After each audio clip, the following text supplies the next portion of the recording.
Hello everyone. This is going to be the last video in the how to program a compiler in Rust. So right now I am in the Tatarek folder, and then as you can see I am in the Tatarek folder.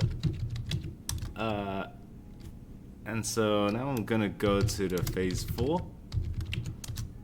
If I go to the source like that, if I go cargo check, and do that, I get a bunch of warnings. If I do cargo run examples loop like that, it says that Rust has panicked, and that at line 574 it is not yet implemented. So let's go and write an implementation for while loops. As a reminder,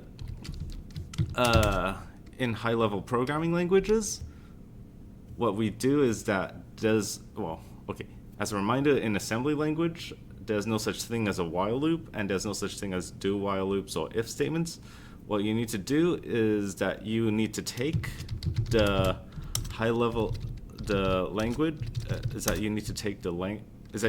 these high-level language structured programming constructs and then translate them into actual code, into actual like assembly language instructions.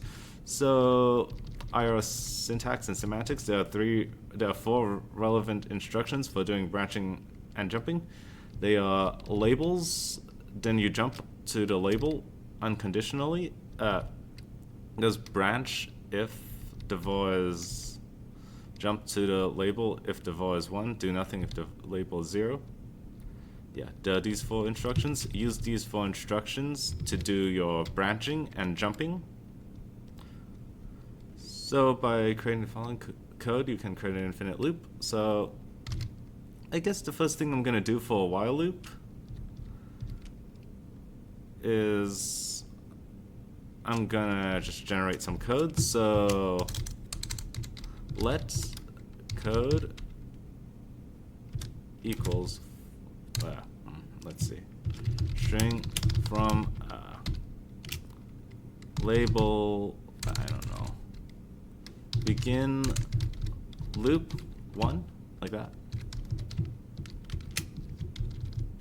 I'm gonna just create, so yeah, the instruction is :label.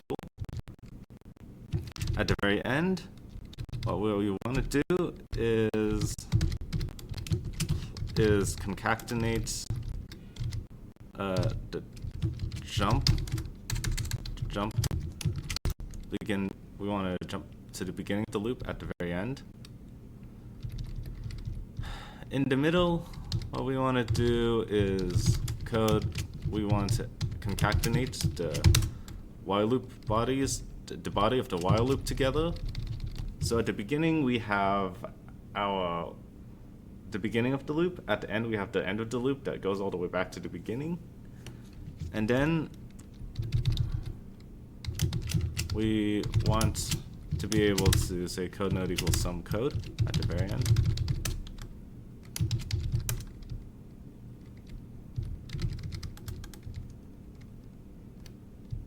Okay. Oh wait, yeah, let's just do it like this. Oh yeah, let's ask it to do.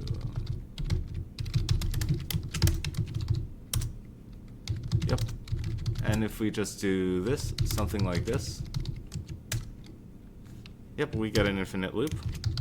Because as you can see, go to examples, loop, like that. We are printing, and we start at 0, we print, and then we increment. So let's do the conditional. Okay, so to do the conditional, we're just gonna take the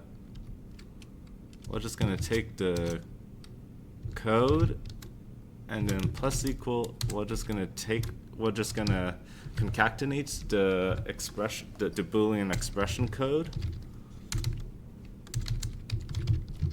on top of we're gonna concatenate the expression code to the code.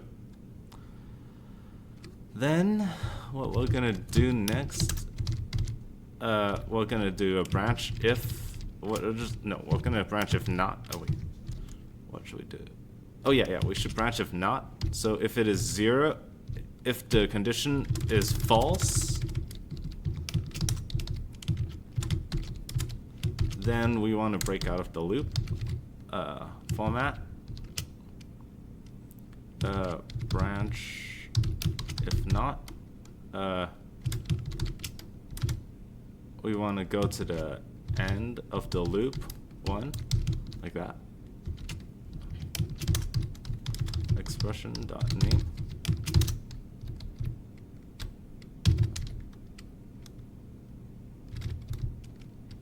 At the very end, we want to say end loop 1.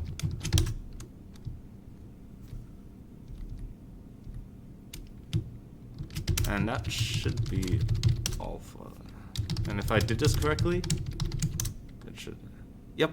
And as you can see here, so I have my Boolean expression. I added the code for the Boolean expression.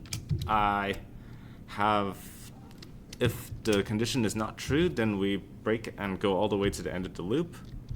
Else, we jump all the way back to the beginning of the loop, up here. And then we add the loop body in the middle.